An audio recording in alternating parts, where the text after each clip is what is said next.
You're listening to the Love Over Addiction podcast.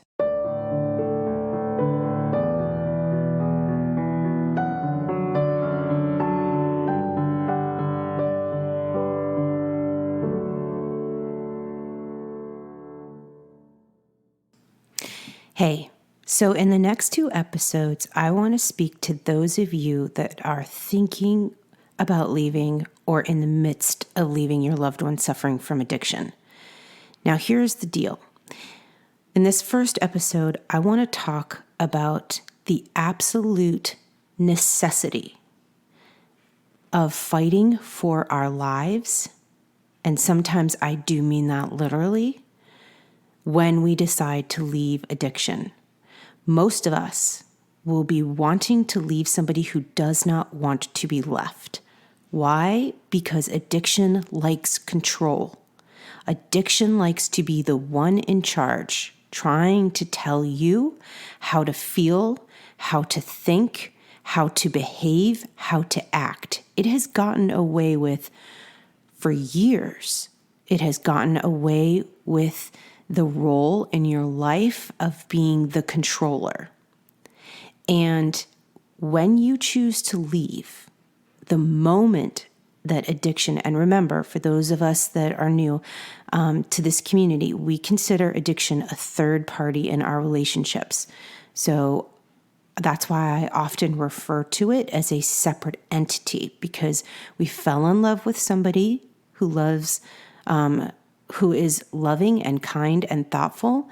And then there's ourselves in the relationship who is also kind and loving and thoughtful. And then there's the disease of addiction, which is the third party, kind of like the mistress. And that is the reason why your relationship is in such turmoil and chaos and is so difficult, because of that third party. So listen, addiction has kept you under its thumb for so long.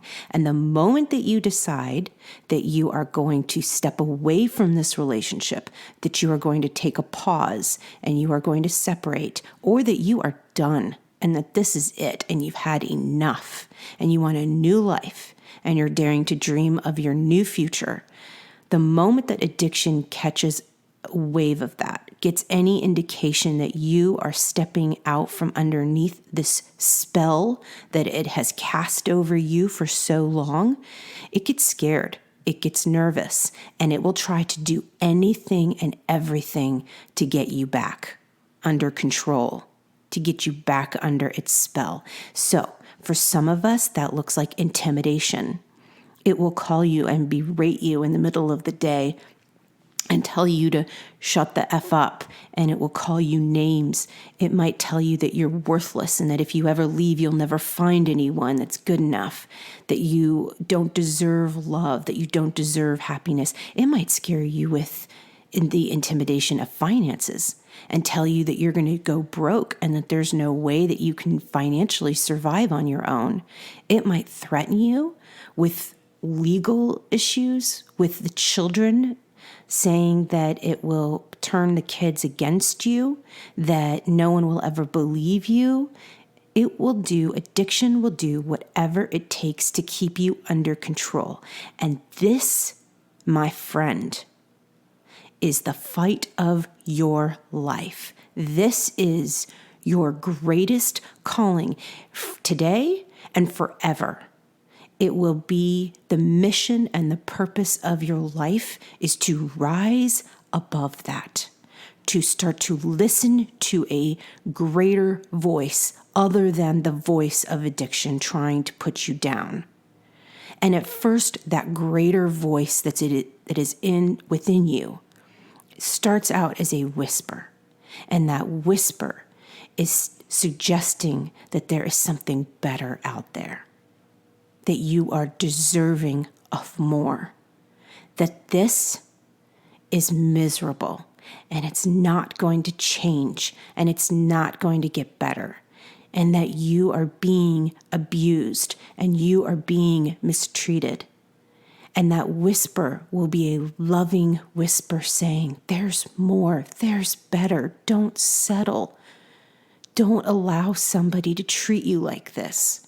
Don't believe that you are worth being abused. You are worth more. You are worth being cherished. You are worth being loved. You are worth being recognized.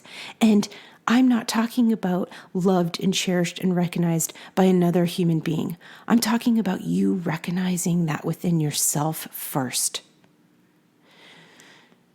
And it's impossible to do. Guys, listen to me. It is impossible to feel that way about yourself when you have somebody else that you are living with constantly that is doing the exact opposite, that is telling you you are worthless, that is choosing drugs and alcohol and pornography and gambling and other women or whatever, other men, whatever, over you.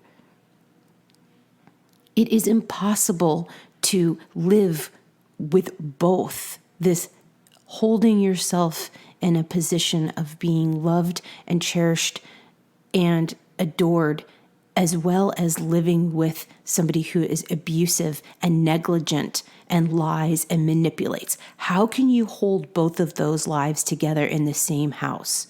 How can you hold both of those? You can't.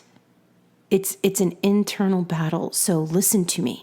If you are in a situation right now where someone is making you feel bad, where somebody is constantly putting you down, that is abuse. And you deserve the right to leave that relationship. You deserve more. You need to walk away. And I don't say that very often, because we are a community of no judgment. But I have been in your position before where I have talked myself out of leaving day in and day out because I thought all of the odds were stacked against me.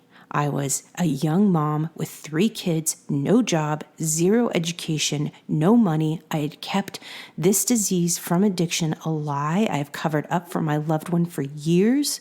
Everyone thought we were the family that had it all together. I lived in the house in the neighborhood and had the clothes and the cars and the kids and the schools.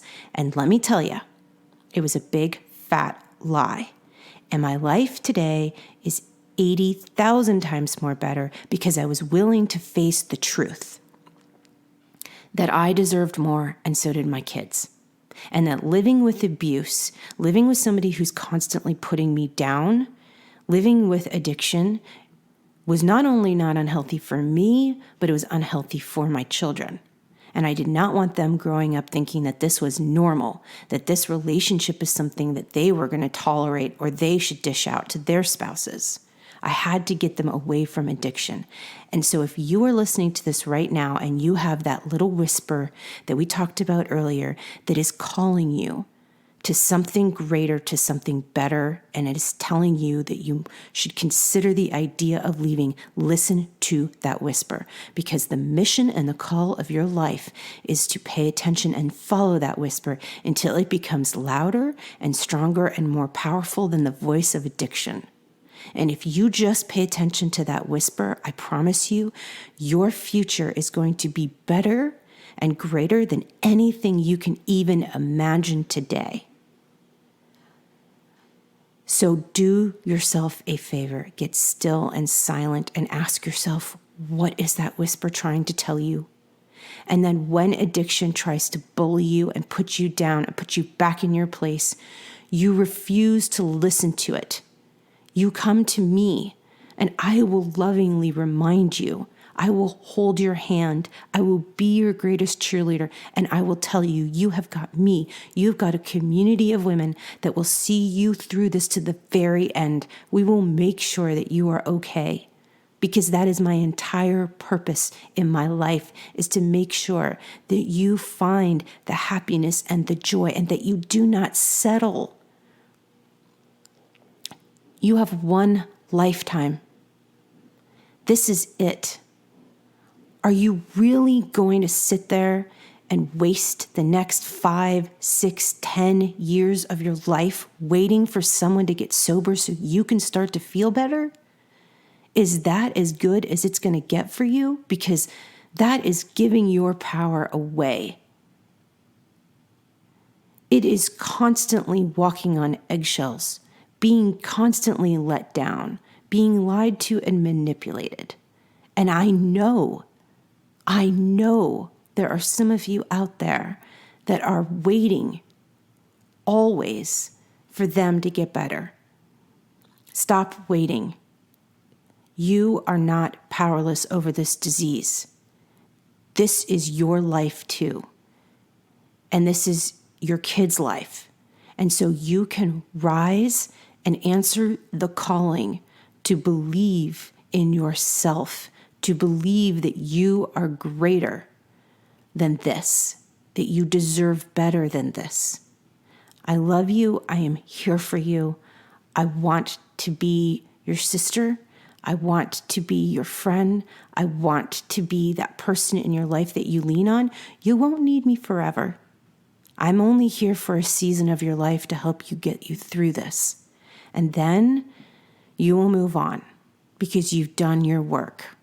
I just want to make sure that you do the work and that you hear me in saying that you can do the work. Don't ignore the calling on your life one day more. I love you, and hopefully I'll see you inside our Facebook group. If you're ready to learn more about the Love Over Addiction online program, you can go to loveoveraddiction.com/LOA. And if you haven't already, be sure to subscribe to this podcast wherever you listen so you never miss an episode. All right, we'll talk to you next week.